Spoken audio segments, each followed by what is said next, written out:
o que está ocorrendo na Amazônia brasileira preocupa quem tem um mínimo de preocupação com a questão ambiental no Brasil e preocupa também o mundo inteiro. Pela primeira vez, eu acho que o setor do agronegócio precisa se mobilizar para contestar o governo brasileiro. A direita ultraconservadora que assumiu o poder,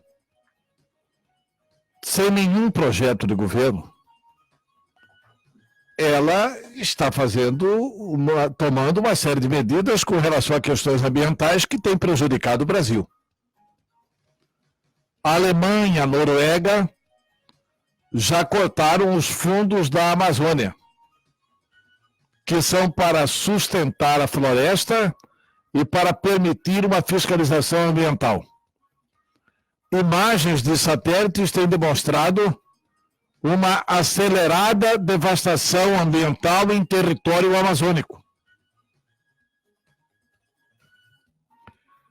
Todos sabemos que o Brasil tem 67% do seu território preservado. Mas isso não significa dizer que é correta uma política de devastação da Amazônia. É preciso que a juventude brasileira tenha causas. É preciso que os políticos de centro e de centro-esquerda do Brasil tenham a possibilidade de se unir. Porque, de um lado, tem um governo sem pauta e um governo sem os mais elementares princípios do relacionamento humano. E de outro, tem uma centro-esquerda que não se une, porque a atrapalhar essa união da centro-esquerda está o Partido dos Trabalhadores. Porque o PT não fala em outra coisa, a não ser numa pauta também tão indecente quanto essa pauta do governo Bolsonaro. Qualquer situação que for conversar com o PT, eles querem Lula livre. Eles querem que o Brasil assuma uma condição de lutar por Lula livre. E o Brasil de centro, o Brasil de esquerda, o Brasil de centro-esquerda, o Brasil de direita, o Brasil da ultradireita, todos esses setores não querem Lula livre. É um gueto, é o PT que quer o Lula livre. E talvez esse gueto encontre respaldo lá no Supremo Tribunal Federal. Porque o Supremo Tribunal Federal está muito incomodado com as gravações do Intercept Brasil, do site Intercept, que, assim, as escutas são preocupantes, tem que ser avaliadas realmente as atuações do Deltan Dallagnol e do Sérgio Moro, mas também tem que se afirmar com todas as letras de que a irritação dos membros do Supremo Tribunal Federal, ou melhor, de alguns membros do Supremo Tribunal Federal, é que, em sendo verdade as escutas, os procuradores estavam direcionando investigações sobre familiares, parentes de ministros do Supremo Tribunal Federal. É isso.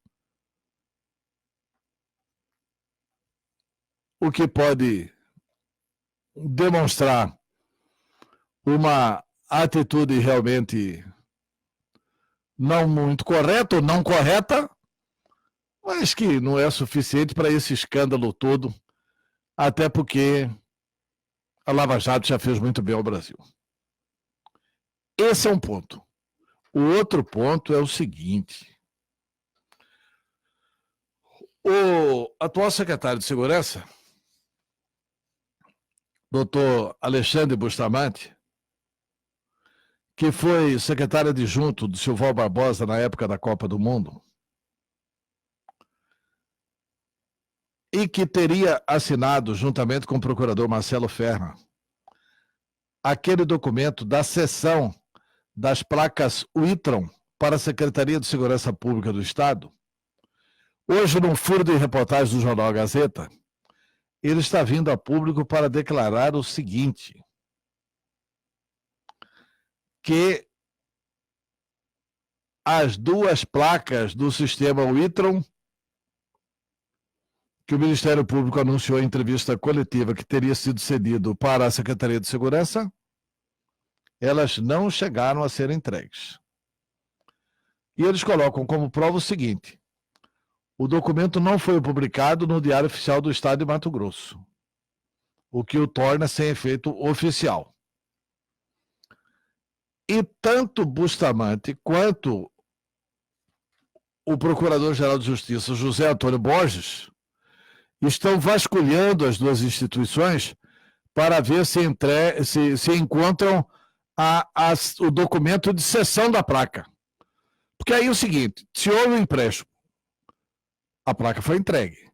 Se houve a entrega da placa, tem um documento de recibo da placa. Esse documento não existe, nem na Secretaria de Segurança, nem na Procuradoria-Geral de Justiça. As duas instituições ainda estão vasculhando esses documentos. Além dessas questões todas, o prazo do empréstimo era de 6 meses, não tem documento de devolução. Então, continua a interrogação. Ou seja, não estão desmentidos os depoimentos dos militares, que disseram ter recebido essas placas do Ministério Público para fazer a Grampolândia. Isso tem que ser investigado e investigado para valer dentro da instituição Ministério Público. Eu temo pela instituição, que não merece isso. A instituição é correta. Eu temo até pelo Procurador-Geral de Justiça, que é um homem de bem. Não merece que essa crise vá explodir no colo dele como está explodindo. Como está explodindo. Eu temo pelo Procurador de Justiça, Domingos Sávio, que é um homem de bem e não merece ser o engavetador do Ministério Público. E não merece ser colocado nessa posição de que vai encobrir falhas de seus companheiros. Eu acredito que a melhor solução do Ministério Público é encontrar para valer. Eu não estou dizendo para punir inocentes, não.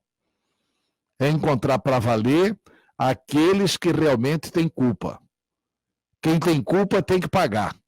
Seja ele militar, seja ele civil, seja ele ex-governador, seja ele ex-chefe da Casa Civil, ou seja ele membro do GAECO.